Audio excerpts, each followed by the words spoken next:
పూర్వజన్మలలో చేసుకున్నటువంటి పుణ్యముల వలన ఈనాడు స్మృతిలోకి వచ్చినటువంటి జ్ఞానమునొక దాన్ని ప్రకటన చేయుచున్నది ఏనుగు. ఏమి చేసింది అంటే, దీన్ని సంస్కృతంలో వ్యాసభగవానుడు కొన్ని శ్లోకములను ఇచ్చాడు. ఆ శ్లోకాలకి పెద్దలు ఏం చెప్తారంటే, అన్నిటికన్నా ఇంట్లో అపారమైనటువంటి అశౌచముతో కూడినది ఏది, ఎప్పుడూ కూడా ఏ వస్తువుని పెట్టకూడదేదో తెలుసా అండి? ఎట్టి పరిస్థితులలో దేని మీద కూర్చుని తాగడం కాని తినడం కాని చెయ్యకూడదో, కనీసం దాని మీద పడుకుని మాత్ర కూడా వీలైతే వేసుకోకూడదో, ఆ వస్తువునకే మంచమని పేరు. మంచం అనేటటువంటి దాని మీద ఏ పూజనీయమైన వస్తువుని పెట్టకూడదు. ఎవ్వరూ కూడా మంచం మీద కూర్చుని తినడం కాని తాగడం కాని చెయ్యకూడదు. మంచం అనేటటువంటిది అంత, అంటే అన్ని వస్తువుల యందు నారాయణుడు ఉన్నాడు, కానీ మంచం అనేటటువంటి దానికి అంత రజోగుణ తమోగుణ పాప సంబంధం ఉంటుంది. అందుకని మంచం అనేటటువంటిది కొన్ని పరిస్థితుల్లో మాత్రమే ఉపయోగిస్తారు. అందుకే ఒక వయసు వచ్చిన తర్వాత అసలు మంచం వాడకుండా భూషీనం చేయడం కూడా ప్రారంభం చేస్తారు పెద్దలు. సరే, నేను ఈ విషయం ఎందుకు ప్రస్తావన చేశాను అంటే, ఇటువంటి స్థితిలో అసలు మంచం మీద పడుకుని ఏవి పడితే అవి చదవడానికి వీల్లేదు. కొన్ని ఉంటాయి, వాటిని మీరు మంచం మీద పడుకుని చదవకూడదు కూడా. ప్రాతరుత్థాయ పఠేత్, ఉత్థాయ అంటే లేచిన తర్వాత చదవాలి. మనం చదివే కృష్ణాష్టకం కూడా మంచం మీద పడుకుని చదవకూడదు. కానీ వ్యాస భగవానుడు ఈ జాతికి ఒక గొప్ప భిక్ష పెట్టారు. ఏమిటో తెలుసా అండి? సంస్కృతంలో ఆయన కొన్ని శ్లోకాలు ఇచ్చారు. ఈ శ్లోకాలకున్న గొప్పతనం ఏమిటంటే, నిద్ర తెలివి రాగానే ఒక్కసారి ఆ సరోవరం, ఆ ఏనుగు, ఆ మొసలి, ఆ ఆడ ఏనుగులు జ్ఞాపకానికి తెచ్చుకుని ఈ శ్లోకాలు నిద్ర లేవగానే ఎవరు ఒక్కసారి మనస్సులో చెప్పుకుని లేస్తారో అటువంటి వాళ్ళకి ఒక అభయం ఇచ్చారు. మృత్యుకాలమునందు వాళ్ళు ఏ బాధ పొందరు. అసలు చీమ కుట్టిన నిప్పి పొందకుండా శ్రీమన్నారాయణుడు వచ్చి విడిపించుకుని విమానం ఎక్కించి తీసుకెడతాడు. ఆ శ్లోకాలు చదివి అలవాటు ఉన్న వాళ్ళకి. తస్మై నమ పరేశాయ బ్రహ్మణేనంత శక్తయే అరూపజోరు రూపాయ నమ ఆశ్చర్యకర్మణే నమ శాంతాయ ఘోరాయ మూఢాయ గుణధర్మిణే నిర్విశేషాయ సామ్యాయ నమో జ్ఞానఘనాయ చ క్షేత్రజ్ఞాయ నమస్తుభ్యం మహాధ్యక్ష సాక్షిణే పురుషాయ ఆత్మమూలాయ మూల ప్రకృతయే నమః సోహం విశ్వసృజం విశ్వమవిశ్వం విశ్వవేదసం విశ్వాత్మానం పరం బ్రహ్మ ప్రణతోస్మి పరమం పదం యోగరంధిత కర్మాణో హృది యోగ విభావతే యోగినోయం ప్రపశ్యంతి యోగేశం తం నతో స్పృహం నమో నమస్తే కిల కారణాయ నిష్కారణాయ అద్భుత కారణాయ సర్వాగమన్నాయ మహర్ణవాయ నమోపవర్గాయ పరాయణాయ. ఈ శ్లోకాలని వ్యాసభగవానుడు విరచితం. ఇవి గజేంద్రుడు చెప్పాడు. ఈ శ్లోకాల్లో చిత్రం ఏమిటో తెలుసా అండి? ఎవ్వరి పేరు ఆయన చెప్పలేదు. ఇది అనువాదం చేయడంలో పోతన గారికి రామచంద్రమూర్తి చేయించారు.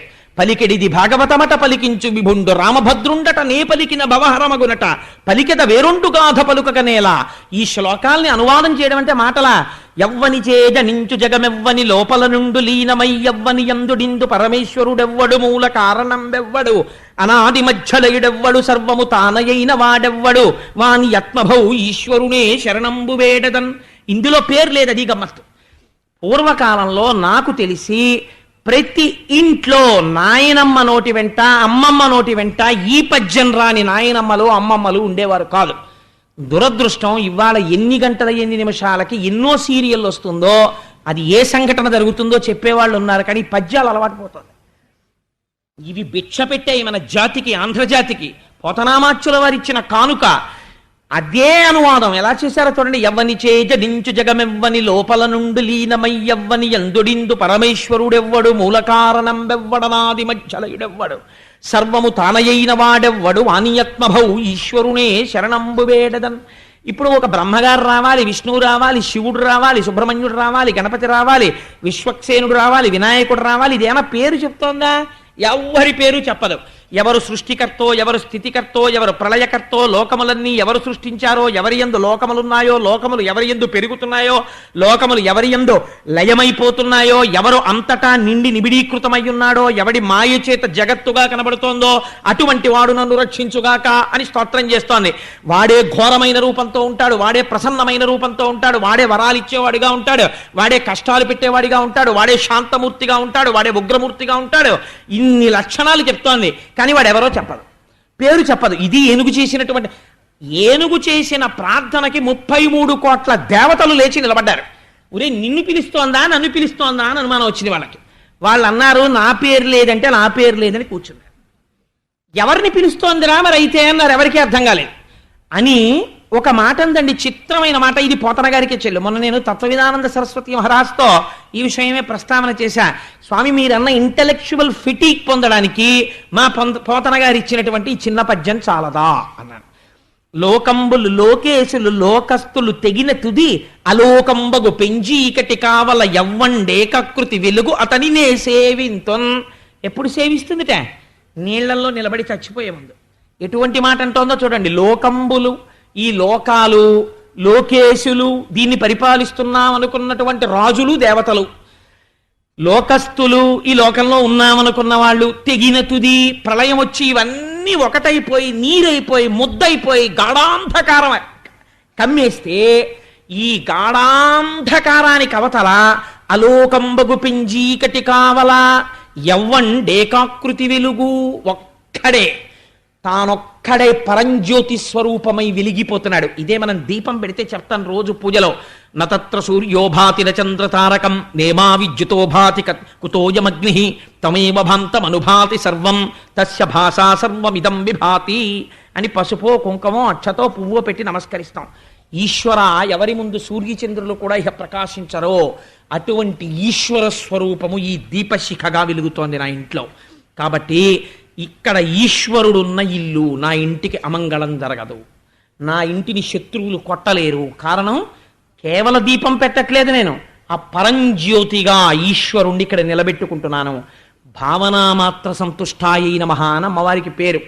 మీరు చేసే నమస్కారానికి, మీరు చేసుకునే శ్లోకానుసంధానానికి ఈశ్వరుడు వరాన్ని ఇస్తాడు. తప్పించి మీరు చేసే కర్మ తజ్జడం. దీపం వెలిగించడం కర్మ. నతత్ర సూర్యోభాతి చంద్రతారకం నేమా విద్యుతో భాతి కుతోయమగ్ని అని మీరు చెప్పి నమస్కరించడం భావనామాత్రం చేత పరమాత్మ మీ ఇంట్లోకి వచ్చి నిలబడతాడు. కాబట్టి ఇప్పుడు ఆ ఏనుగంటోంది లోకంబులు లోకేశులు లోకస్తులు తెగిన తుది అలోకంబగు పెంజీకటి కావల యవ్వండేకాకృతి వెలుగు అతని నేసేవింతున్. ఎవ్వడు ఒక్కడై నిలబడిపోతున్నాడో, వాడు తప్ప వేరొకటి లేదో, వాడు ఈ లోకాలన్నింటినీ ఒకనాడు ముద్ద చేసేస్తున్నాడో, చీకటి చేసేస్తున్నాడో, నీటితో నింపి ప్రళయం చేస్తున్నాడో వాణ్ణి నేను పిలుస్తున్నాను. ఎవరిని పిలుస్తున్నట్టు అంటే ఇంకో మాట అంది. నర్తకు నిభంగి పెక్కగు మూర్తులతో ఎవ్వడాడు మునులు దివిజులు ఎవని ఎవని స్తుతింపనేరరు ఎవ్వని వర్తనములు ఎరుగనేరరట్టి వాణి స్తుతింతున్. ఎటువంటి మహాపురుషుడైనటువంటి వాడు తానొక్కడే ఉండి, నటుడు కారులో దిగుతాడు, వచ్చి కాసేపు ఏం చేస్తాడు, మంచి యవ్వనంలో హీరో కింద ప్యాంటు షర్టు టై కట్టుకుని టక్ చేసుకుని హీరోయిన్తో పాట పాడతాడు.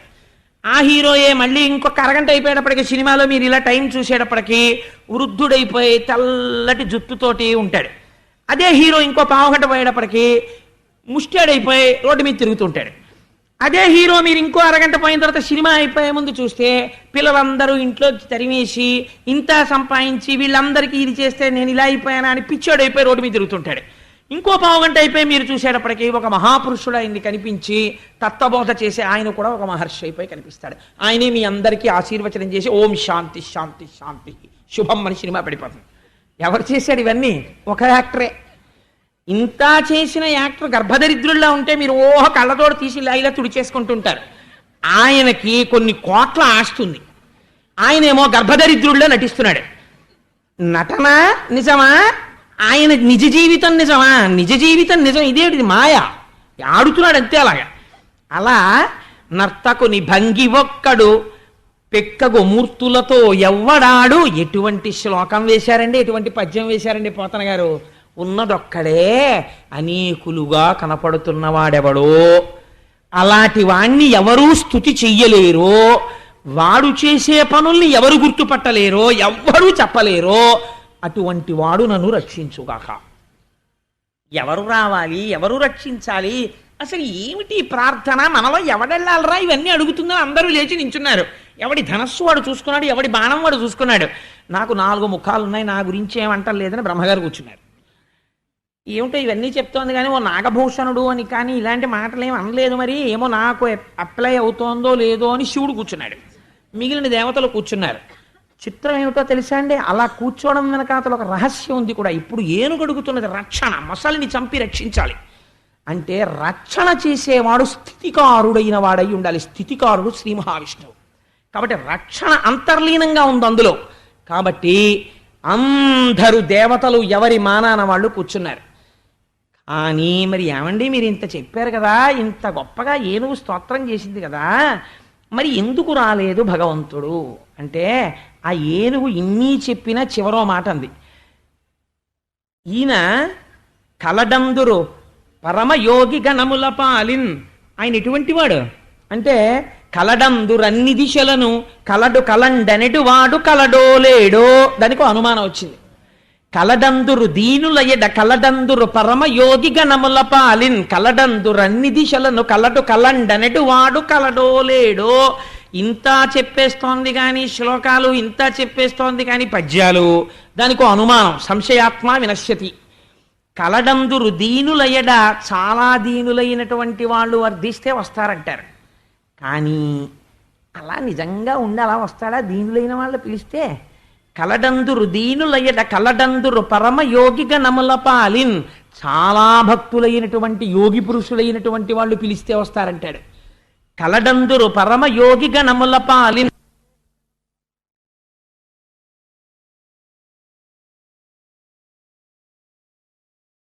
పులా నిండి నిబిడీకృతం అయిపోయాడంటారు.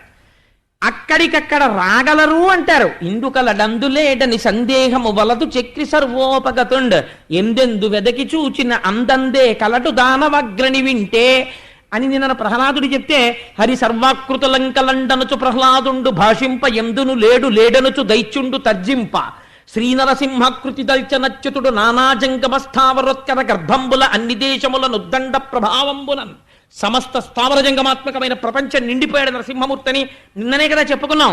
అలా అంటారు, ఉన్నాడు ఉన్నాడు అంతటా ఉన్నాడంటారు, అంతర్బహిష్య తత్సర్వం వ్యాప్య నారాయణ స్థిత అంటారు.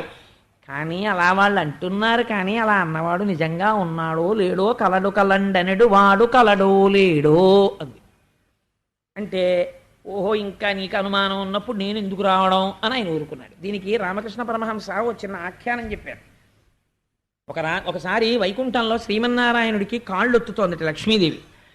గభాలన పాన్పు మించి దూకి పరిగెడుతున్నాడు స్వామి. అయ్యో ఎక్కడికండి అలా వెళ్ళిపోతున్నారు అందావిడ. అంటే నాకు పరమభక్తుడైన వాడు ఉన్నాడు, ఆయన చాకలి బట్టలు ఆరేసుకుంటూ ఉంటాడు, ఆయన విరోధులు ఆయన్ని రాళ్లు పెట్టి కొడుతున్నారు, రక్షించడానికి పరిగెడుతున్నాను, మనస్సులో కేశవ నారాయణ అంటూ పరిగెడుతున్నాడు అన్నారు. అని గుమ్మం దాకా వెళ్ళి వెనక్కి వచ్చేసాడు. అదేమండి వచ్చేసారేమండి అంది. వాడు వెనక్కి తిరిగి రాయేశాడు అన్నాడు. అంటే తన రక్షణ తాను చూసుకుని ఈశ్వరుడు ఉన్నాడో లేడో అని అనుమానం ఉన్నవాడి జోలికి ఈశ్వరుడు వెళ్ళడం, వాడు ఉన్నాడన్న పూనికతో ఉండి శరణాగతి చేసిన వాడి కోసం ఆయన ఎడతాడు. అందుకని కలడు కలండెనెడు వాడు కలడో లేడో ఈ అనుమానం ఉంది, అందుకే రాలేదు. కానీ అనుమానం పైన తింటోంది, కింద మొసలి తింటోంది. అందుకని ఏమవుతోంది, మృత్యువు కబళించేస్తోంది.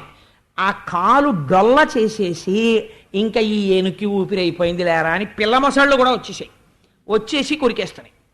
ఇప్పుడంది, అయ్యా స్వామి కలుగడే నా పాలి కలిమి సందేహింప కలిమిలే ములులేక కలుగువాడు. పోతన గారి పద్యాలు ఏమి పద్యాలండి, అమృత గుళికలు ఆ పద్యాలు, ప్రాణం నాకు. ఈ పోతన గారి పద్యాన్ని ఓ తక్కెట్లో పెట్టి నాకున్న ఐశ్వర్యాన్నంతటినీ ఓ తక్కెట్లో పెడితే నేను ఈ పద్యాన్నే కోరుకుంటాను. ఎంత గొప్ప పద్యం అంటే, కలుగడే నా పాలి కలిమి సందేహింప కలిమిలే ములులేక కలుగువాడు, నా కడ్డబడరాడి నలిన సాధువుల చేబడి సాధువుల కడ్డుబడివాడు, లీలతో నా మొరాలింపడే మొరగుల మొరలు రెంగుచు తన్ను మొరగువాడు, ఆది మధ్యంతములు లేక ఎరలువాడు, భక్త జనముల దీనుల పాలివాడు, వినడే చూడడే తలపడే వెగరాడే అంది. ఇన్నాళ్ళు ఏనుగు పూజ చేసినట్టు గజేంద్ర మోక్షంలో ఎక్కడ చెప్పలా పోతన గారు. ఇప్పుడు అంటున్నారు, ఈ ఏనుగు భగవంతుడికి కండిషన్ పెట్టింది. సర్వధర్మాన్ పరిత్యజ్యామామేకం శరణం వ్రజ అహం త్వా సర్వపాపేభ్యో మోక్షయిష్యామి మా శుచ భగవద్గీత.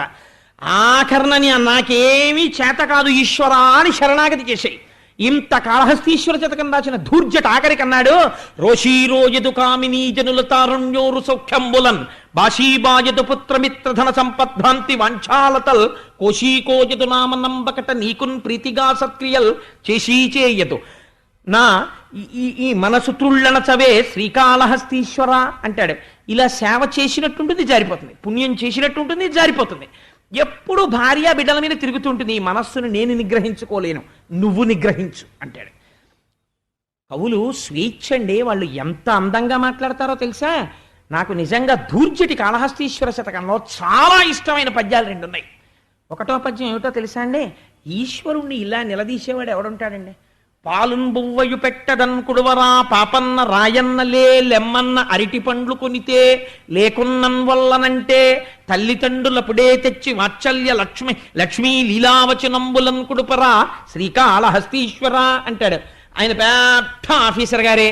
రాత్రి 10ంటికి అలిసిపోయి ఇంటికి వచ్చాడు. వచ్చి అమ్మయ్య అని కోటు చొక్కా విప్పి ఆ హ్యాంగర్కి పెట్టుకుని, అమ్మయ్య ఉసే కాస్త అన్నం పెట్టవే, తిని పడుకుంటాను, చాలా అలిసిపోయాను అన్నాడు. ఏమన్నం పెట్టడం అండి, పిల్లాడికేమో మొన్నటి వరకు జ్వరం వచ్చి తగ్గింది, నీరసపడిపోయాడు. ఇవాళ అన్నం తినరా అంటే వాడు ఒక్క ముద్ద తింటలేదు. బయట చూస్తే వాన, పనిపిల్ల కూడా వెళ్ళిపోయింది. అరటిపండుతో కలిపి పెడితే తింటానంటున్నాడు. ఒక్క అరటిపండు లేదు ఇవాళ ఇంట్లోనూ అంది. ఏమండి బాబు కాస్త ఆ కిళ్ళి కొట్టుకెళ్ళి అరటిపండు తెచ్చేద్దరు అంది. డ్రైవర్ కూడా వెళ్ళిపోయాడు. కాబట్టి ఏం చేస్తాడు ఈయన? చీకట్లో గొడుగు కనపడలేదు. అయినా కొడుకు కోసం ఏం చేయాలి? చచ్చినట్టు వెళ్ళి తీసుకురావాలి అరటిపండు. ఎందుకు? తల్లి తండ్రి కాబట్టి.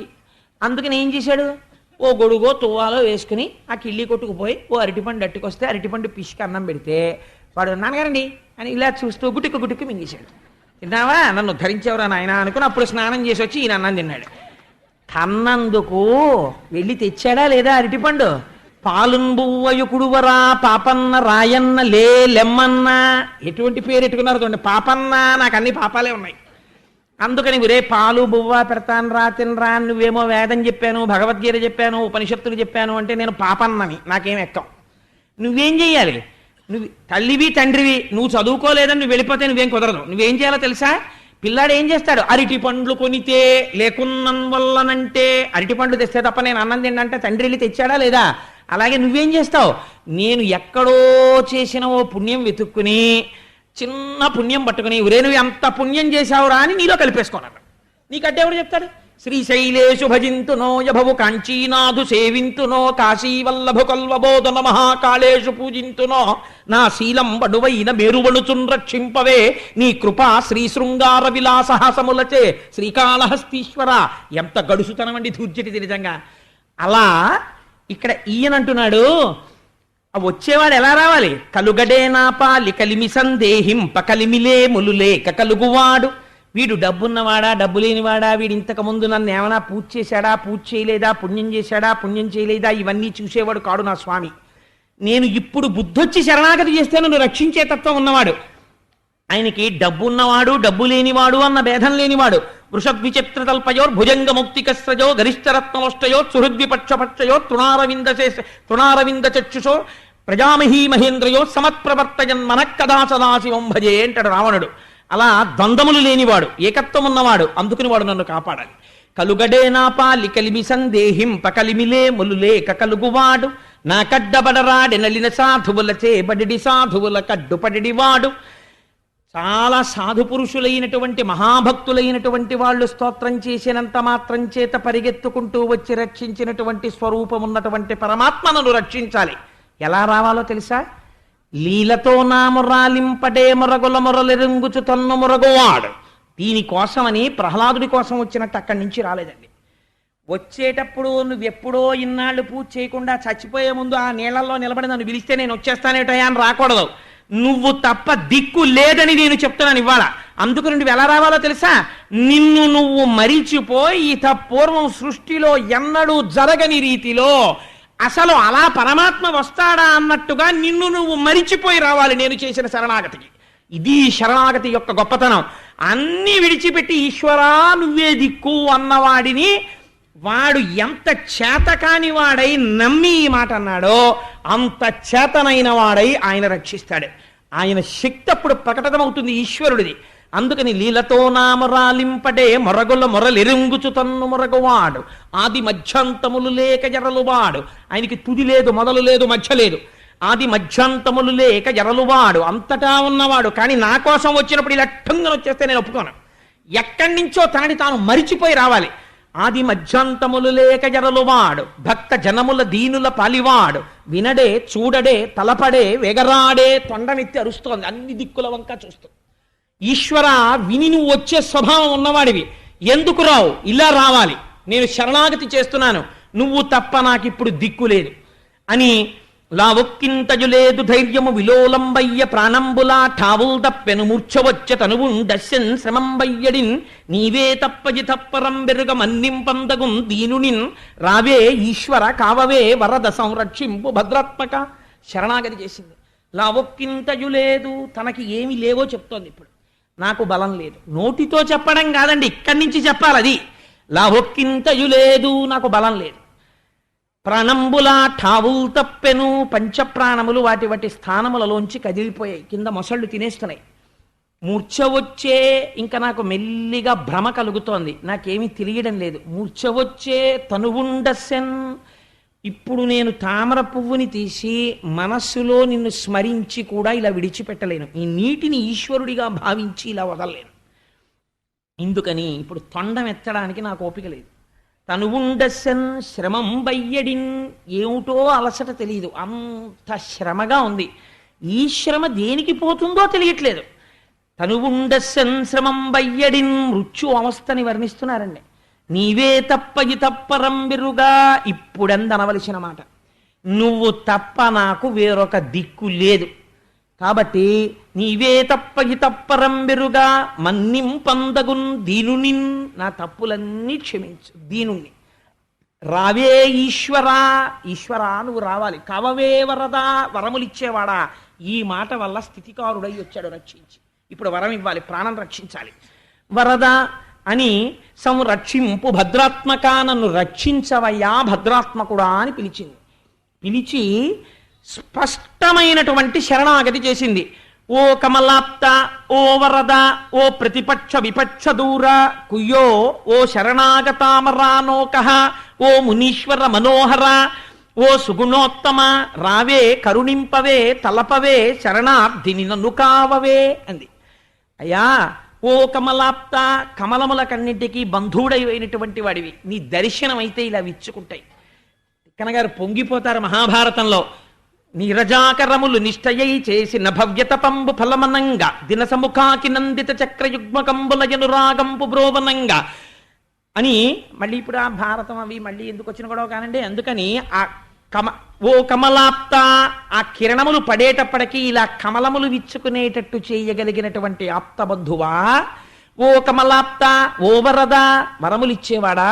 ఓ ప్రతిపక్ష విపక్ష దూరా, కష్టాల్ని కలిగించేటటువంటి వాళ్ళని దూరం చేయగలిగిన వాడా. కుయ్యో, శరణాగతి చేస్తున్నాను, నాకు ఇంకా మాట్లాడే ఓపిక కూడా లేదైపోయింది. కుయ్యో ఓ శరణాగతామరానోక, శరణాగతి చేసిన వాళ్ళని రక్షించే స్వభావం ఉన్నవాడా. ఉత్తరక్షణ ఫలితం ఇచ్చేస్తుంది శరణాగతి. ఓ శరణాగతామరానోక, ఓ మునీశ్వర మనోహర, మునీశ్వరుల యొక్క మనస్సులకు నాయకుడైన వాడవా. రావే కరుణింపవే తలపవే శరణార్థిని నన్ను కావవే అని ఊరుకుంటే పోయేది. ఇప్పుడు ఒక గమ్మత్తైన మాట చెప్పింది. ఆ వచ్చే భగవంతుడు ఎలా ఉంటాడో తెలుసా? స్త్రీ పురుష నపుంసకమూర్తియును కాక, తిర్యక్కమరనరాదిమూర్తియును కాక, కర్మ గుణభేద సదసత్ప్రకాశి కాక, వెనుక నన్నియుతానగు విభుతలంతు అంది. భగవంతుడు స్త్రీ కాడు, పురుషుడు కాడు, నపుంసకుడు కాదు, కర్మ కాదు, పుణ్యం కాదు, ధర్మం కాదు, అగ్నిహోత్రం కాదు, ఏదీ కాదు. ఆయన నా వెనకాతల ఉండి ప్రకాశించేటటువంటి ఒక భాష, ఒక వెలుతురు అంది. నిజమే, మీరు ఈశ్వరుణ్ణి లలితాపరా భట్టారిక అంటే లలితగానే రక్షిస్తుంది. మీరు రాముడు అని పూజ చేస్తే రాముడిగా అర్చిస్తాడు. నపుంసకుడుగా ఎలా అర్చిస్తారు? దీపంగా అర్చిస్తున్నారా లేదా? మీరు ఏ సహస్రనామం చెప్పండి, పరంజ్యోతి అన్న మాట ఉంటుంది. పరంజ్యోతి అన్న మాట నపుంసకనామం. నపుంసకనామంతో మీరు ఈశ్వరుణ్ణి పిలుస్తున్నారా లేదా? అయినా పరంజ్యోతిగానే మీకు ఆయన అక్కడ దర్శనం ఇస్తున్నాడు. ఇస్తున్నప్పుడు ఈశ్వరుడికి రూపం ఏమిటండి? నామము రూపము మీరు పట్టుకుని గట్టెక్కడానికి ఒక ఆధారం, అంతేకాని అది పట్టుకుని పాడైపోమ్మని కాదు. ఇదే ఈశ్వరుడు అని బురదలో దీపమ్మని కాదు. అన్నిటా ఉన్న ఈశ్వరుడు నా మనస్సుకి ఈ రూపంలో నచ్చాడు అనాలి. అది అందం. అందుకని ఇప్పుడు ఏమవుతోంది, అంతటా ఉన్నటువంటి ఈశ్వరుడు ఆయన స్త్రీ కాడు, పురుషుడు కాడు, నపుంసకుడు కాడు, నా వెనకాల వెలుగుతున్నటువంటి ఒక దివ్యమైన జ్యోతిస్వరూపం అది. ఇక్కడే ఉండి వెలుగుతూ నాలో ప్రకాశమును నింపి నానా ఛిద్రఘటోదర స్థిత మహాదీప ప్రభాభాస్వరం జ్ఞానం యశ్చిత్ చక్షురాధికరణ ద్వారా బహిస్పందతే జానామీతి తమేవ భాంతమనుభాచ్యేతత్ సమస్తం జగత్ తస్మై శ్రీ గురుమూర్తయే నమ ఇదం శ్రీ దక్షిణామూర్తయే అంటారు శంకర భగవత్పాదులు దక్షిణామూర్తి స్తోత్రంలో. లోపల ఉన్నటువంటి దీపం కుండకర్ణాల్లోంచి కాంతి కొట్టినట్టు కొడుతోంది ఇక్కడ ఉన్నటువంటి జ్యోతి. అటువంటి జ్యోతి స్వరూపుణ్ణి నేను ప్రార్థన చేస్తున్నాను అంది. ఇప్పుడు ఎవరు రావాలి, ఎక్కడి నుంచి రావాలి? పోతన గారికి కూడా ఇక్కడి వరకు అనువాదం చేశాక ఈ తర్వాత సంస్కృత భాగవతంలో వ్యాసుల వారు 2 శ్లోకాలు రాశారు. ఏమిటా 2 శ్లోకాలు అంటే, శ్రీమన్నారాయణుడు గరుడ వాహనం ఎక్కి వచ్చి ఏనుగును రక్షించాడు అని రాశారు. పోతన గారికి నచ్చలేదు. చేసేదేమిటి, వ్యాసుల వారి భాగవతానికి ఆంధ్రీకరణ. అలా వస్తాడా, మరి కండిషన్ పెట్టాడు కదా ఇక్కడ, మొరలెరుంగుతు తన్ను మొరగువాడు, తన్ని తాను మరిచిపోయి రావాలంటున్నాడు కదా, అక్కడి నుంచి రాకూడదంటున్నాడు కదా. ఎక్కడి నుంచి వస్తాడు? వైకుంఠం అంటే ఎలా ఉంటుంది? తెలుసున్నవాడు చెప్పాలి తప్ప తెలియనివాడు ఏమని చెప్తాడు వైకుంఠం గురించి? ఇంతటి పోతన గారికి కాయలు కాచిపోయిన విలే అరచేతులు వ్రతఘంట పున్రపిడి చేతనో కరకు నాగలి నీడిని పట్టి సిజ్జముంచెయుట చేతనో కవి కృషివలా నీ వ్యవసాయ దీక్ష కాహాయని ఇంతలేసి కనులర్పక చూసిరిలే దివౌకసుల్ అని స్తోత్రం చేయబడ్డ పోతన గారికి ఘంటం కదలలేదు. కదలకపోతే కూతుర్ని పిలిచి, అమ్మా నేను ఏటి ఒడ్డుకు వెళ్ళి సంధ్యావందనం చేసుకొస్తాను అని భాగవతం ఆంధ్రీకరిస్తున్న దాన్ని అక్కడ పెట్టి వెళ్ళిపోయారు. ఇప్పుడు వైకుంఠం నుంచి వచ్చేటప్పుడు వైకుంఠం ఎలా ఉంటుందో ఎవరికి తెలియాలండి? ఇవి వైష్ణవ ఆగమ మంత్ర వ్యాఖ్యానం అంటారు ఆ పద్యాలను. అందుకే తెలుగు గజేంద్ర మోక్షం అంత గొప్పతనం వచ్చింది. 12 మధ్యభ పద్యాలైంది. అంటే ఏనుగు బాధలో ఉంది, అది రక్షణ పొందే వరకు మధ్యభవృత్తంలో పడ్డాయి పద్యాలు. ఈయన పోతన గారు బయటికి వెళ్ళిపోగానే ఇప్పుడు వైకుంఠం గురించి చెప్పవలసిన వాడు శ్రీమన్నారాయణుడు రామచంద్రమూర్తి చెప్పాలి, ఆయన పలికిస్తున్నవాడు. అందుకని ఆ రాముడు పోతన గారి రూపంలో ఇంట్లోకి వచ్చాడు. అదేమిటి నాన్న అప్పుడే అయిపోయిందా సంధ్యావందనం అంది కూతురు. అయిపోయిందమ్మా, పద్యం పూర్తి చేయడం స్ఫురణకు వచ్చిందమ్మా, వ్రాద్దామని వచ్చానని ఆ పుస్తకం తీసి ఘంటంతో రాసేశారు. రాసేసి ఘంటం పెట్టి అమ్మా ఇప్పుడే వస్తాను తలుపేసుకో అని వెళ్ళిపోయారు. అసలు పోతన గారు లోపలికి వచ్చారు. మళ్ళీ ఇలా తలపట్టు కూర్చున్నారు. ఏం నాన్న అలా ఉన్నామంది. అమ్మా పద్యపూరణం వెళ్ళటం లేదమ్మా, ఈ సందర్భం ఎలా పెడుతుందో తెలియట్లేదన్నారు. అదేమిటి నాన్న అలా అంటావు, ఇప్పుడు నువ్వే కదా అమ్మా, అద్భుతమైన ఆలోచన వచ్చింది. వైకుంఠం నుంచి వైకుంఠం ఎలా ఉంటుందో, నారాయణుడు అక్కడ ఎలా ఉంటాడో, ఎలా వస్తాడో నాకు ద్యోతకమైంది, రాస్తున్నానని ఘంటం పెట్టి రాసి వెళ్ళావు కదా అంది కూతురు. నేను రాశానా అన్నారు పోతన గారు. నువ్వే నాన్న, నేనే తలుపు తీశాను, నువ్వు వచ్చి కూర్చుని రాశావంది కూతురు. ఏది అని భాగవతం ఇలా తీశాడు. తీస్తే అందులో రాసేసి ఉన్నాయి పద్యాలు. అల వైకుంఠపురంబులో నగరిలో ఆమూల సౌధంబుదాపల మందారవనాంతరామృత సర ప్రాతిందు కాంతోపలోత్పల పర్యంకరమా వినోదియగు ఆపన్న ప్రసన్నుండు విహ్వల నాగేంద్రము పాహి పాహియన కుయ్యాళించి సంరంభి అయి. ఆ వచ్చినటువంటి వాడు అలా వైకుంఠపురంబులో నగరిలో ఆమూల సౌధంబుదాపల మందారవనాంతరామృత సర ప్రాంతేదు కాంతోపలోత్పల పర్యంకరమా వినోదియగు ఆపన్న ప్రసన్నుండు. ఎక్కడో అల వైకుంఠపురంబులో, అక్కడ వైకుంఠపురం, ఆ వైకుంఠపురం లోపల బయట సనక సనందనాది మహర్షులు, నారదుడు, గరుత్మంతుడు, విశ్వక్సేనుడు, ధను కౌమోదికి శంఖచక్రనికాయంబును, ఆయన ధనస్సు కౌమోదికి అనబడేటటువంటి గద అన్ని బయట పురుషాకృతులలో ఎదురు చూస్తున్నారు. లోపల ఎక్కడో అమూల సౌధంబు దాపల, ఆ లోపల ఒక మూల ఒక పెద్ద అమృత సరోవరం. ఆ అమృత సరోవరం పక్కన చంద్రకాంత శిలలతో నిర్మించబడినటువంటి పర్యంకం. ఆ పర్యంకం మీదంతా అలంకారము చేయబడి పరచబడినటువంటి అరవిరిసిన కమలపూలు. ఆ కలువ పూల మధ్యలో పడుకున్నటువంటి లక్ష్మీదేవి. ఆ లక్ష్మీదేవి పక్కన కూర్చుని ఆవిడ పైట కొంగుని చేత్తో పట్టుకుని వేళ్లకి చుట్టుకుని చంటి పిల్లాళ్ళ ఆడుకుంటున్నటువంటి శ్రీమన్నారాయణుడు. ఇప్పుడు ఈయనకి ఏం వినబడింది అంటే, అల వైకుంఠపురంబులో నగరిలో ఆమూల సౌధంబుదాపల మందారవనాంతరామృత సర ప్రాతేందు కాంతోపలోత్పల పర్యంకరమా వినోదియగువాపన్న ప్రసన్నుండు. అలా భార్యతో ఆడుకుంటున్నా సరే తనని ఎవరైనా ఒక్కసారి మనస్ఫూర్తిగా పిలిస్తే పరిగెత్తుకొచ్చేటటువంటి లక్షణమున్న అపన్న ప్రసన్నుండు విహ్వల నాగేంద్రము పాహి పాహి అన కుయ్యాళించి సంరంభి అయి. ఆ ఏనుగు శరణాగతి చేసి కలుగడే నాపాలి కలిమి సందేహింప కలిమిలే ములులేక కలుగువాడు అన్న పద్యం వినపడిందంతే శరణాగతి చేసి దాని దురవస్థని గమనించాడు. సిరికింజప్పడు శంఖచక్రయుగముంచేదోజి సంధింపడే పరివారంబును జీరడభ్రగపతిన్ మన్నింపడు ఆకర్ణికంతరథం మిల్లము చక్కనొత్తడు వివాద ప్రోద్ధిత శ్రీ కుచోపరిచలాంచలమైన వీడడు గజప్రాణ అవనోత్సాహి అయి. ఏమి పోతనగారండి, మహానుభావుడు రామచంద్రమూర్తి ఆయన రూపంలో వచ్చి పూర్తి చేశారు. ధన్యుడైపోయారు మా పోతన గారు. అందుకని సిరికింజప్పడు ఆ పమిట కొంగు వేళ్లకి చుట్టుకుని ఆడుకుంటున్నాడు. ఆడుకుంటున్నవాడు లక్ష్మీదేవికి చెప్పలేదు. చెప్పకుండా పమిట కొంగ అలాగే పట్టుకుని పరిగెత్తుకుంటూ వెళ్ళిపోతున్నాడు. సిరికింజప్పడు శంఖచక్రయుగముంచేదోయి సంధింపడు. ఆ శంఖం చక్రం ఇవేమీ లేవు. అసలు నాకు అనిపిస్తుంది గజేంద్రమోక్ష సన్నివేశంలో నిజంగా అలా వస్తున్నటువంటి నారాయణుడి చిత్రపటం గీసిన వాళ్ళు ఉన్నారా? నేను మొన్నటి రోజున భీష్ముడి గురించి చెప్తే ఎవరో ఒక పిల్లవాడు నాకు ఇక్కడ ఫోటో ఇచ్చాడు. ఇస్తే నేను చాలా క్యాజువల్గా తీసుకుని జేబులో పెట్టుకుని వెళ్ళిపోయి ఇంటికి వెళ్ళిన తర్వాత ఫోటో అక్కడ పెట్టాను, కళ్ళజోడును పెడుతుంటే చూసి ఆశ్చర్యపోయాను. నిజంగా భీష్మాచార్యులు వారు రథం మీద ఇలా పొంగిపోతుంటే కిందకి దిగిపోయి అర్జునుడు ఇలా కృష్ణుడు చక్రం పట్టుకొచ్చేస్తుంటే అర్జునుడు కాళ్ళు పట్టుకుని బావా వద్దు బావా అని వేడుకుంటున్న కురుక్షేత్ర సంగ్రామంతో కూడుకున్న ఫోటోని ఇచ్చాడు పాపం ఆ పిల్లవాడు. ఎవరో నాకు ఇంటికి వెళ్ళి మురిసిపోయాను. రోజు చూద్దామని దాన్ని ఎదురుగుండా పెట్టాను కూడా. సో నేను ఎందుకు చెప్తున్నానంటే అలా రావడంలో పోతన గారి లైవ్ టెలికాస్ట్ చూడండి. సిరికింజప్పడు లక్ష్మీదేవికి చెప్పలేదు. శంకరచక్ర యుగముంచేదోయి సంధింపడు. చేతుల్లో శంఖం లేదు, చక్రం లేదు, గద లేదు, పద్మం లేదు, 4 చేతులు ఖాళీ. శంఖచక్ర యుగముంచేదోయి సంధింపడు. ఆ పరివారంబును జీరడు. వెనకనొస్తున్నటువంటి పరివారాన్ని అడగడు, ఓ మాట మాట్లాడు. అభ్రగపతిన్ మన్నింపడు. గరుత్మంతుడు ఇలా ఇలా ఎదురొస్తున్నాడు, స్వామి ఎక్కండని తోషవతలు బారేస్తున్నాడు. అభ్రగపతిన్ మన్నింపడు. ఆకర్ణికాంతరథం మిల్లము చక్కనొత్తడు. ఇంతంత కుంతలములైనవి. ఆ జుత్తి ఇలా మీద పడిపోతోంది. పడిపోతుంటే ఆ చేత్తో ఇలా తోసుకోడు, వెనక్కి సర్దుకోడు. ఆకర్ణికాంతరథం మిల్లము చక్కనొత్తడు. వివాద ప్రోద్ధిత శ్రీ కుచోపరి చేలాంచలమైన వీడడు. అయ్యయ్యో ఇదేంటంటే అలా పవిటట్టుకు లాగేస్తున్నారని చెప్పి ఆవిడ వెనక పరిగెత్తుకొస్తోంది. ఆ పవిటి ఈ చేతిలో ఉండిపోయింది. ఏమండో పవిట వదలండి అంటోంది. అసలు ఆ మాట వినిపించుకోడు. వివాద ప్రోద్ధిత శ్రీ కుచోపరి చేలాంచలమైన వీడడు. గజప్రాణ అవనోత్సాహి అయి. ఆ ఏనుగు ప్రాణాలు రక్షించడానికి ఎడుతున్నాడు. ఈ ఒక్కనాడు పూజ చెయ్యని ఏనుగు ఒక్కసారి శరణాగతి చేస్తే అది పెట్టిన నియమానికి స్వామి లొంగిపోయాడు. ఏమి సౌజన్యమూర్తి అండి నిజంగా స్వామి. అందుకని చనుదించన్ అలా వచ్చేస్తుంటే ఆ స్వామి వెనకాతలట ఆ ముందు స్వామి వెళ్ళిపోతున్నారు.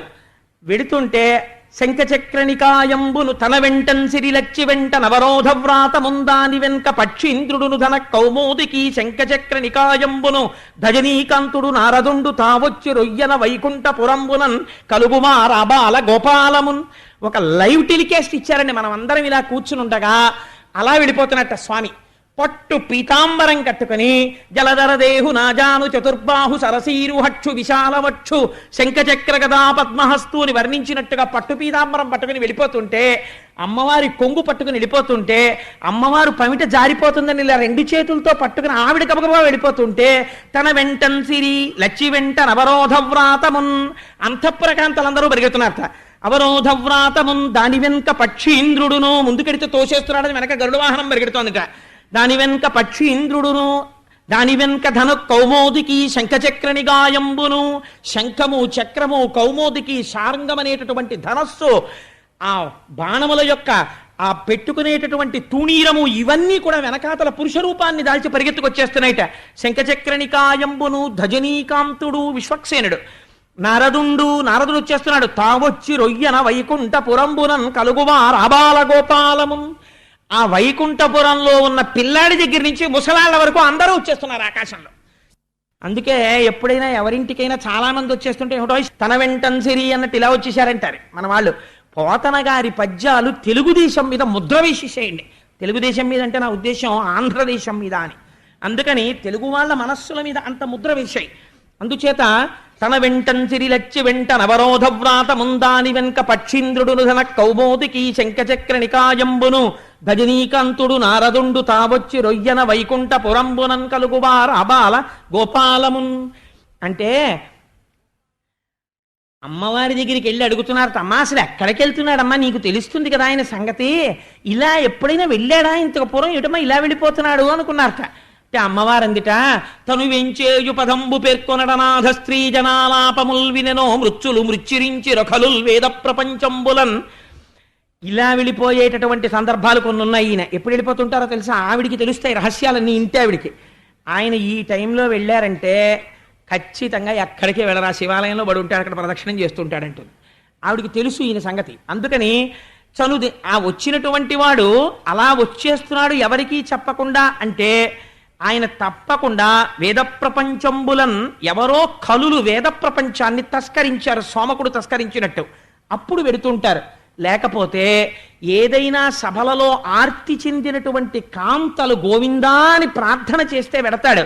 అంటే ఏ ఏ సందర్భాల్లో ఇతపూర్వం వెళ్ళాడో స్వామివారు అమ్మ జ్ఞాపకం చేసుకుంటోంది. అందుకని అట్లాంటి సందర్భాల్లో వెడతాడు. భక్తులంకని చక్రాయుధుడేడి తెల్పుడని ధిక్కారించిరో దుర్జనుల్. చిన్న చిన్న పిల్లలైన భక్తుల్ని పట్టుకుని ఏడురా ఎక్కడున్నాడు చూపించు పరమాత్మ అని కొంతమంది పెద్దవాళ్ళు ధిక్కరిస్తుంటారు. నిన్ననేగా విన్నాం హిరణ్యకశిపుడు ప్రహ్లాదుడు. అందుచేత తను వేంచేయు పదంబు పేర్కొనడనాథ స్త్రీ జనాలాపముల్ వినినో మృత్యులు మృత్యురించిర ఖలుల్ వేద ప్రపంచంబులన్ ధనుజానీకము దేవతానగరిపై దండెత్తనో భక్తులంగని చక్రాయుధుడేడి తెలుపుడని ధిక్కారించిరో దుర్జనుల్. అందుకని ఇలాంటి సందర్భాలు ఏమైనా వచ్చాయేమో స్వామి అలా పరిగెడుతున్నాడు అందావిడ. కానీ వీళ్ళు ఊరుకుంటారా, అమ్మా ఎక్కడికెడుతున్నాడో అడుగమ్మా, ఎక్కడికెడుతున్నాడో అడుగమ్మా, మేము వెడితే చెప్పట్లేదమ్మా, అడుగమ్మా అడుగమ్మా అంటున్నారు. ఒక పక్కనేమో గబగబా నడిస్తే స్వామివారి కాళ్ళల్లో కాళ్ళు పడిపోయి కింద పడిపోతుంది. నడిచేవాడికి చేతులు ఊగాలి, చేతులు ఊపుకుంటూ పోని వెనకాతల గబగబా వెడదామంటే పమిట కొంగట్టుకు వెళ్ళిపోతున్నాడు. అందుకని రెండు చేతులు పమిట కొంగు అడ్డెట్టుకుంది, ఆ పమిట కొంగు జారిపోకుండాను. అలా వెళ్ళిపోతున్నటువంటి తల్లి నిజంగా అమ్మవారు పడింది ఆ రోజున బాధ. అడిగదనని కడుబడి జను అడిగిన తన మగడు నుడుబడ్డ నిన్నడయ్య డగున్ వెడ్డబెడ్డ సిడి ముడ్డిద్ద డబ్బడ్డ నడుగిడ్డు నడుగిడ్డదు జడిమ నడుగిడ్డున డలన్. పోతన గారి పద్యం కూడా అలాగే పడింది. ఆయన అంటారు, ఆ వెడుతున్నప్పుడు అయ్యవారి కాళ్ళల్లో అమ్మవారి కాళ్ళు పడిపోతూ ఈ అడుగుతున్న వాళ్ళ మాటలకి జవాబులు చెక్కలేక అమ్మవారి అడుగులు తడబడుతూ అయ్యవారి వెనకాతలు నడిచిందిట. ఇదో కష్టం. నిటలాలకములంట నివురు ఝుమ్ ఝుమ్మ నివురు ఝుమ్ ఝుమ్మ నిముక సరోజము నిండ ముసురుదేంట్లు. అమ్మవారేమో ఒక పక్క అయ్యవారితో ఇలా చేతులు పెట్టుకుని వెళ్ళిపోతుంటే అమ్మవారి ముఖమండలాన్ని చూసేయట. అక్కడ ఉన్నటువంటి పెద్ద పెద్ద తుమ్మెదలు ఉరే ఉరే పద్మాననే, అమ్మవారు చాలా పద్మంలా ఉంటుంది కదా ఆవిడ ముఖం. ఉరే ఎంత పెద్ద పద్మం వస్తోందో, తేనె తాగేద్దాన్ని రందడి తుమ్మెదలన్నీ వచ్చి అమ్మవారి ముఖం మీద వాలిపోయిట. నిటలాలకములంట నివురు ఝుమ్ ఝుమ్మ నిముక సరోజము నిండ ముసురుదేంట్లు నలులనోపక జిల్గ అలనల్ల చేరి నయోష్టబింబజ్జుతలొడి ఎదురుకు సుఖములను తోల చెక్షుర్మీనములకు మందాకి నీ పాఠీనలోక మిగుచు మీన పంక్తులు దాట మీతి గతో రాయ శంపాలతలు మింట సరణి కట్టు శంపలను తోల చక్రవాకంబులు కుచయుగంబును చూసి కొవ్వు చూపు మెలతో మగిలు పిరిది మెరుగు తీవయు పోల జలదువర్ను వెనుక జనెడునప్పుడు. అమ్మవారి ముఖం మీద ఆ తుమ్మెదలన్నీ వాలిపోతే అమ్మవారు అయ్యో అయ్యో అయ్యో అయ్యో పద్మం కాదే, ఇది లక్ష్మీదేవిని, నా ముఖమే పక్కకి పోండే అని ఎడం చేత్తో పమిట పట్టుకుని కుడి చేత్తో తుమ్మెదల్ని తోలేసిందిట. ఇంకొంచెం ముందుకెళ్ళిందిట, ఆకాశగంగ కనపడిందిట. ఆయన పాదములందే అది జనించే ఆ ఆకాశగంగలో చేపలు తిరుగుతున్నాయి, అవి చూసేయట. చూసి వక్త్రలక్ష్మి పరివాహ చలన్మీ నభలోచన, చేప పిల్లల్లా ఉంటాయి కదా అమ్మవారికి, మీనాక్షి అని పేరు. అందుకని అమ్మో ఎంత బాగున్నాయో చేపలు, చిన్ని చిన్ని చేపలు మింగేద్దాని రండి పెద్ద పెద్ద చేపల కళ్ళ దగ్గరికి వచ్చేసేట. అయ్యమీ మొహం ఇచ్చా, ఇవి చేపలు కావే నా కళ్ళు అని అమ్మవారు చేపల్ని తోలేసిందిట. ఆ తర్వాత ఇంకొంచెం ముందుకెళ్ళిందిట.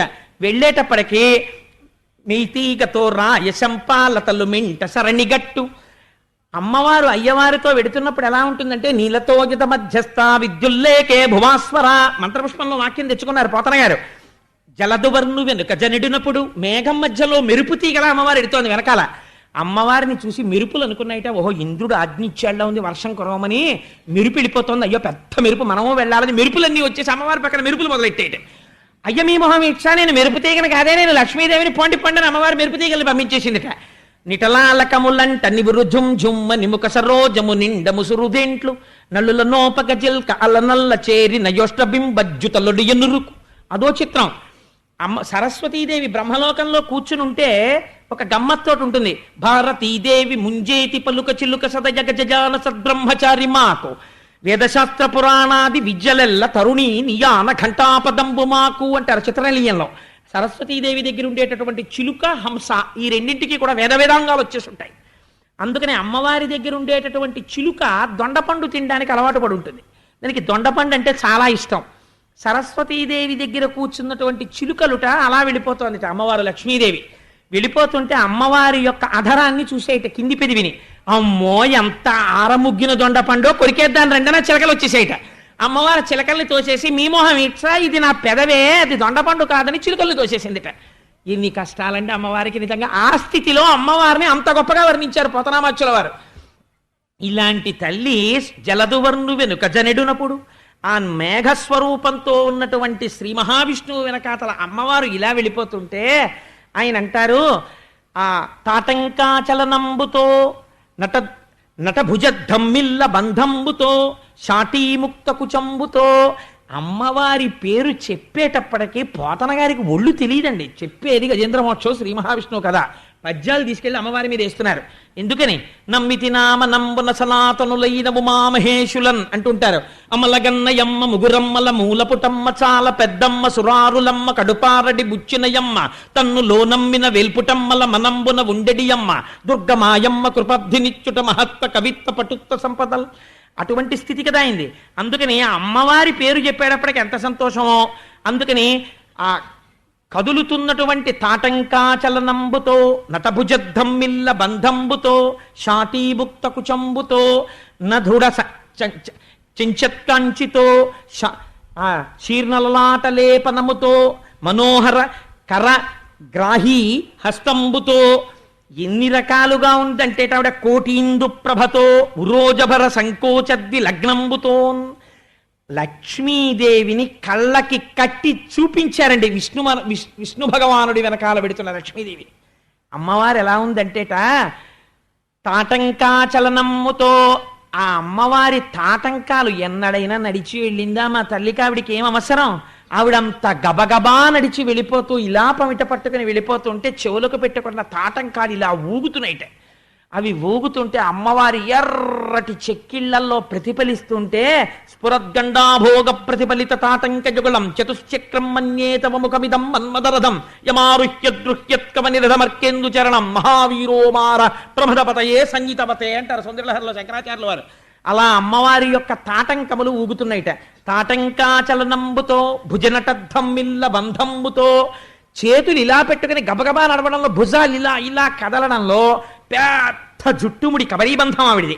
ఆ జుట్టు ముడికి భుజాలు ఇలా ఇలా తగలడంలో ఆ బంధం అంతా ఊడిపోయి అమ్మవారి జుట్టు ఒక్కసారి ముడి ఊడిపోయి ఆ పిరుదుల కింద వరకు పెద్ద జడ ఆ కేశపాశం వేలాడుతోందిట. అమ్మవారి జుత్తుని అలా చూస్తే చాలండి అజ్ఞానం పోతుంది. ధునోతుద్భంతం నస్తులిత దళితేందీవరవనం అంటారు శంకరాచార్యుల వారు. అందుకని అటువంటి కేశపాశంట. అందుకని భుజనటద్ధమ్మిల్ల బంధంబుతో శాటీముక్త కుచంబుతో కట్టుకున్న పట్టుపుట్టం పమిట పక్కకి తొలగిపోయిందిట. శాటీముక్త కుచంబుతో నధృడచెంచత్కంచితో గట్టిగా పెట్టుకుందిట మొలనూలు. దానికి చిరుగంటలు. అమ్మవారు అడుగు తీసి అడుగు వేస్తుంటే ఆ గంటలు గల్లు గల్లు గల్లు గల్లు అని మోగుతాయి. ఆ శబ్దాల్ని బట్టి అమ్మవారి పక్కన ఉన్నటువంటి హంసలు ఆ శబ్దాలు వింటూ అటు ఇటు ఊగుతూ అవి నడుస్తుంటాయి. అందుకని వాళ్ళని పరమహంసలు అంటారు. ఉచ్ఛ్వాస నిశ్వాసలో అమ్మవారి దర్శనం చేసేవాళ్ళని. అటువంటి పెట్టుకున్నటువంటి ఆ వడ్డాణం ఊడిపోయి కిందకి జారిపోతుంది. కిందకి జారిపోతున్న వడ్డాణంతో ఇలాంటి లక్ష్మీదేవిని దర్శించిన వాడు ఉన్నారండి మా పోతన గారు తప్ప. అందుకని నధృడ సంచత్కంచితో శీర్ణలలాట లేపనముతో. ఏ తల్లి ఇలా ఒక్కసారి చూస్తే అపాంగత్వే లబ్ధా జగదిదమనంగో విజయతే అంటారు. ఇలా క్రీగంటి చూపు చూస్తే కోట్లకు పడగలెత్తుతాడు కొన్ని జన్మలు. అటువంటి తల్లికి నుదుటి మీద చెమట పట్టిందిట. శీర్ణలలాట లేపనముతో ఆ మనోహరుడైనటువంటి భర్త చేతిలో ఉండిపోయిన పమిట కొంగుతో ఉరోజభర సంకోచద్ది లగ్నంబుతోన్. ఇన్ని బ్రహ్మాండములను పోషించేటటువంటి బరువైన స్తనమండలం ఇంత నడకలేక అలవాట్లేక నడుస్తుంటే నడువు కరకరలాడిపోయిందిట అమ్మవారికి ఆ రోజున. అలా నడిచి వెళ్ళిపోయిందిట. ఇంతలోకే దేవలోకాల్లో ఉన్నవాళ్ళు మనుష్యలోకాల్లో ఉన్నవాళ్ళు ఏదో పనులు చేసుకుందామని బట్టలు ఆరేసుకుందామని కాసేపు ఏదో ఆ లైట్ వేసుకుని పెరట్లోకి ఎడదామని వీధిలోకి ఎడదామని మేడెక్కుదామని బయటకు వచ్చిన వాళ్ళు చూస్తున్నారు. ఎందుకో ఇలా చూశారు, ఏంటి ఇంత వెలుతురుగా ఉంది ఏమిటని ఇలా చూశారు ఆకాశం వంక. చనుదెంచన్ ఘనుడల్లవాడ హరిపజ్జంగంటి రే లక్ష్మి శంకరనాదమ్మది చక్రమల్లదే భుజంగధ్వంసియున్వాడ క్రమ్మన నేతెంచు నటంచు వేల్పులు నమో నారాయణాయేతి నిస్వనులై మృక్కిరిమింట హస్తి దురవస్థావక్రికిన్ చక్రికిన్ అంటారు పోతన గారు. ఒక్కసారి ఎక్కడ వాళ్ళు అక్కడ నిలబడిపోయారట. చనుదించన్ ఘనుడల్లవాడ హరి, తపస్సులు చేస్తే కనపడిన వాడి వాళ్ళు ఇలా వెళ్ళిపోతున్నాడు, చూడండి చూడండి చూడండి అని చూపిస్తున్నారట. పట్టు పీతాంబరం కట్టుకుని గబ గబ గబ గబ అడుగులు వేసుకుంటూ వెళ్ళిపోతున్నాడు.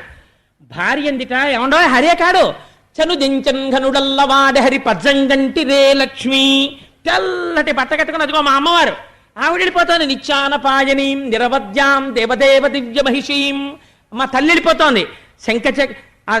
చనుదించన్ ఘనుడల్లవాడ హరి పజ్జంగంటి రే లక్ష్మి శంఖరినాదమ్మదే చక్రమల్లదే భుజంగధ్వంసియున్వాడే ఆతత పక్షమారుతరజ కంపిత ఘూర్ణితాచల వ్రాత మహర్ణవుండు అంటారు అమృతాపహరణంలో నన్నయ్య గారు. అలా రెక్కల సవ్వడిలో వేదం వినిపించగలిగినటువంటి గరుడ వాహనం వెళ్ళిపోతోంది. అందుకని చనుదించన్ ఘనుడల్లవాడ హరిపజ్జంగంటి రే లక్ష్మి శంఖనినాదమ్మది చక్రమల్లది భుజంగధ్వంసియున్వాడే క్రమ్మన నేతెంచ నటంచు వేల్పులు నమో నారాయణాయేతి నిస్వనులై మ్రొక్కిరి మింట హస్తి దురవస్థావక్రికిన్ చక్రికిన్. ఇంతమంది నిలబడిపోయి అడిగో స్వామి అమ్మ శంఖం చక్రం గరుడు నారాయణుడు నారదుడు అబ్బో అబ్బో అబ్బో అని నమో నారాయణ అంటూ నమస్కారాలు చేస్తూ నిలబడ్డారట. ఒక్కటి వినలేదుట. ఎందుకని? హస్తి దురవస్థావక్రికిన్, ఏనుగుని తొందరగా రక్షించాలి అని గబ గబ గబ గబ వెళ్ళిపోయాట.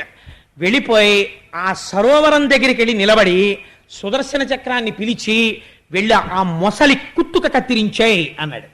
అనేటప్పటికీ గుభిల్లుమని శబ్దం వచ్చిందట. ఆ చక్రం నీళ్ళలో పడింది. పడి ఆ మొసలి యొక్క కుత్తుకని కత్తిరించేసి, కత్తిరిస్తే ఆ రోజున సుదర్శన చక్రం మకరము అంటారు కదా సంస్కృతంలో. మొసలి తలకాయ కోస్తూ ఉంటే మకరమన్న పేరున్నవన్నీ ఎంత బయటపడ్డాయిట్టేట. మకరం ఒకటి రవిజచ్చను మకరము మరి ఒకటి ధనదు మాటునడ్డ అగెన్ మకర లయమునతి రిగెడు మకరంబులు కూర్మ రాసి మరుగునక రిగెన్ అన్నారు పోతన గారు. మకరం ఒకటి రవిజొచ్చెను, మకరమన్ని పేరున్నటువంటి మకర రాశి సూర్యుడి చాటుకి వెళ్ళి దాక్కుందిట. మకరము మరి ఒకటి ధనదు మాటునడ్డ అగెన్ నవనిధులలో మకర నిధి అని ఒక నిధి. ఆ మకర నిధి భయపడిపోయి కుబేరుడి చాటుకి వెళ్ళి దాక్కుందిట. మకరం ఒకటి రవిజొచ్చెను మకరము మరి ఒకటి ధనదు మాటునడ్డ అగెన్ మకరా లయమునతి రిగెడు మకరంబులు కూర్మరాజు మరుగునక రిగెన్. మొసలి అని పేరున్న ప్రతి మొసలి కూడా భయపడిపోయి మన జాతే ఎగిరిపోతుందేమో స్వామి వాళ్ళు ఇలా వచ్చాడని ఆదికూర్మన్ చాటుకెళ్ళి దాక్కున్నాయిట.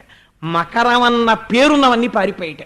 చిత్రం ఏమిటంటే ఎప్పుడైతే మొసలి కుత్తుకని సుదర్శనం కత్తిరించి మళ్ళీ వెళ్ళి స్వామి యొక్క చేతిని అలంకరించిందో ఈ ఏనుగు సంతోషంతో కాలు పైకి తీసుకుని నావాడన్నవాడు ఒక్కసారి పిలిస్తే వచ్చేవాడు ఈయనొక్కడే, మిగిలిన ఈ అనుబంధాలన్నీ కృతకాలే అని తెలుసుకుని ఆ కాలొక్కసారి విదిల్చుకుని బతుకుతాను అన్న ఆశ లేనిది బ్రతికింది.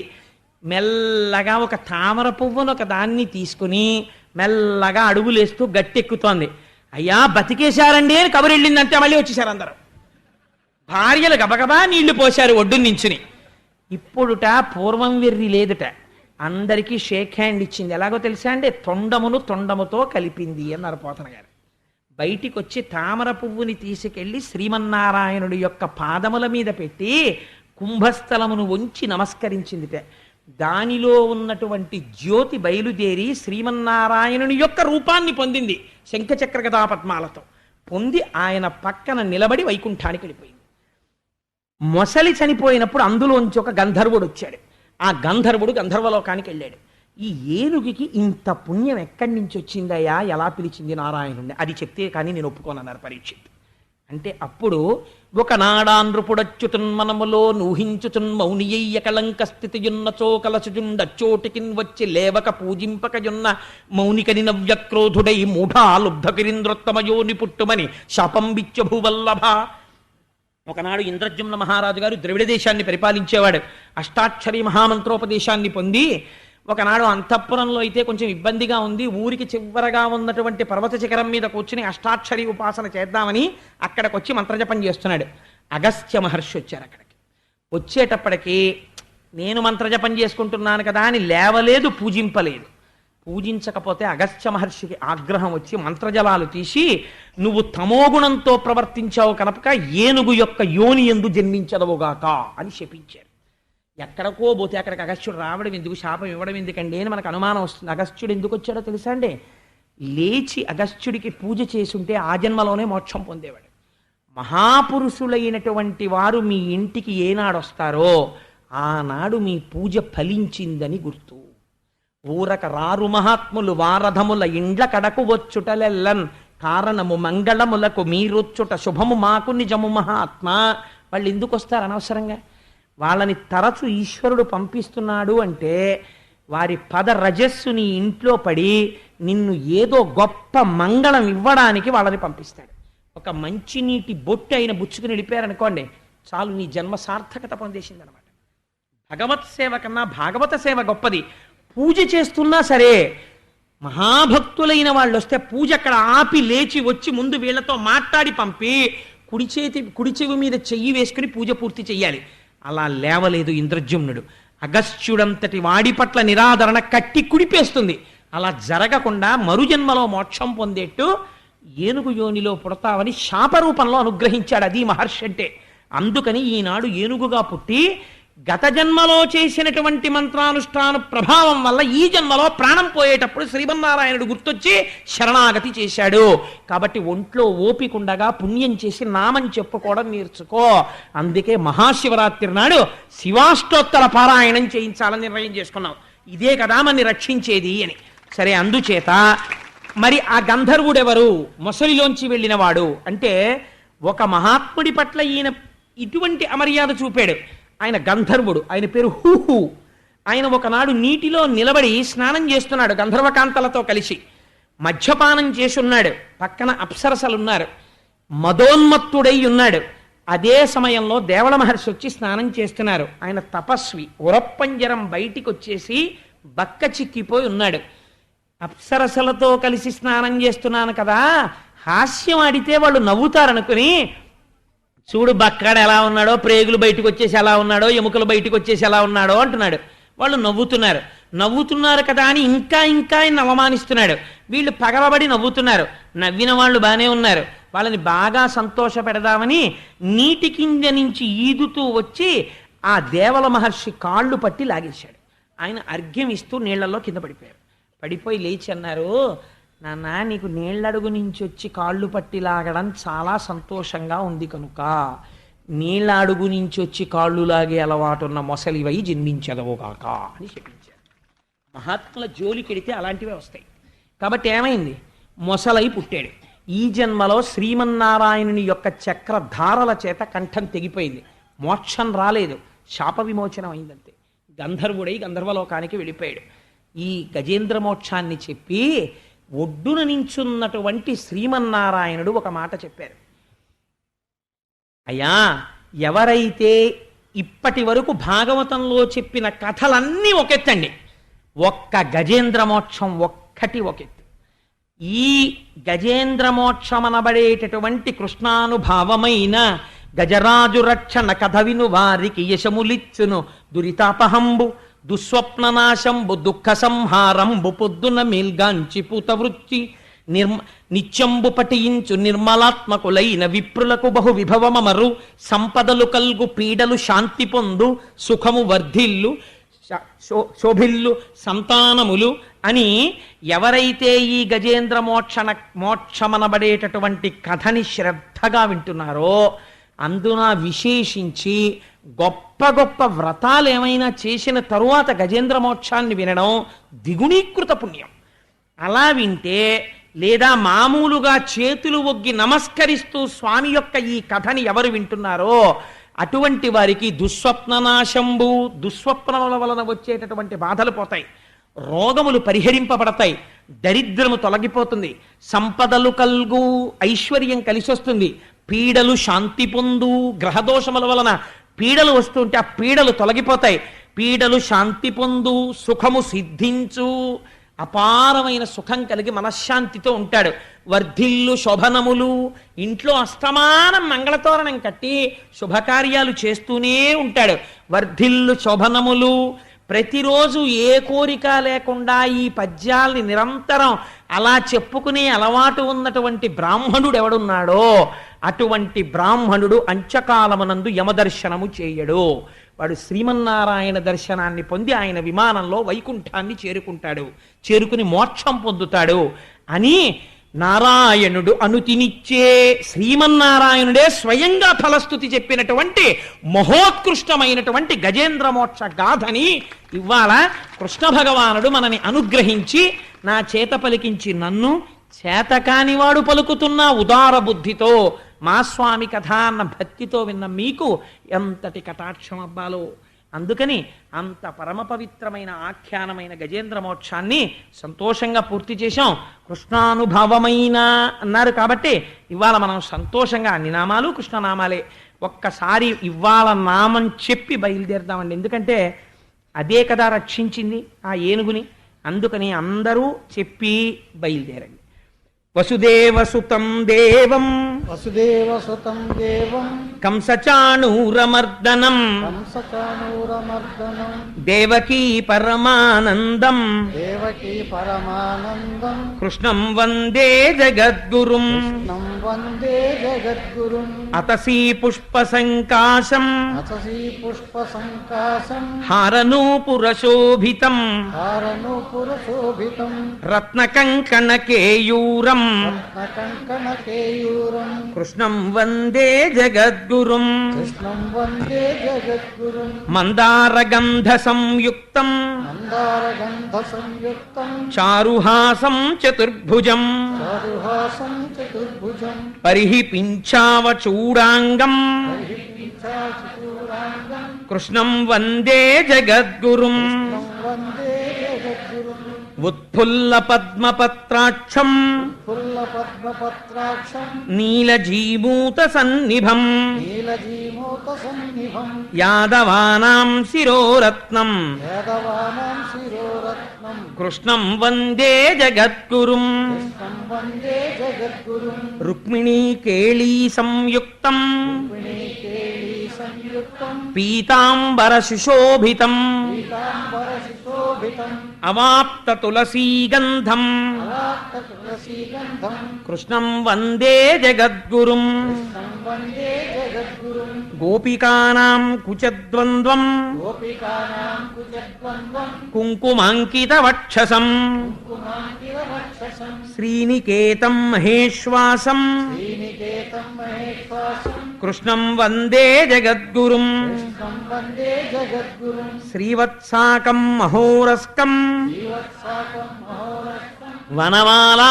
విరాజితం విరాజితం శంఖచక్రధరం దేవం శంఖచక్రధరం దేవం కృష్ణం వందే జగద్గురుం కృష్ణం వందే జగద్గురుం కృష్ణాష్టకమిదం పుణ్యం నాస్తకమిదం పుణ్యం ప్రాతరుద్ధాయ జపఠేత్ తరుద్ధాయ ఫలే కోటి జన్మకృతం పాపం జన్మకృతం పాపం స్మరణేన వినశ్యతి.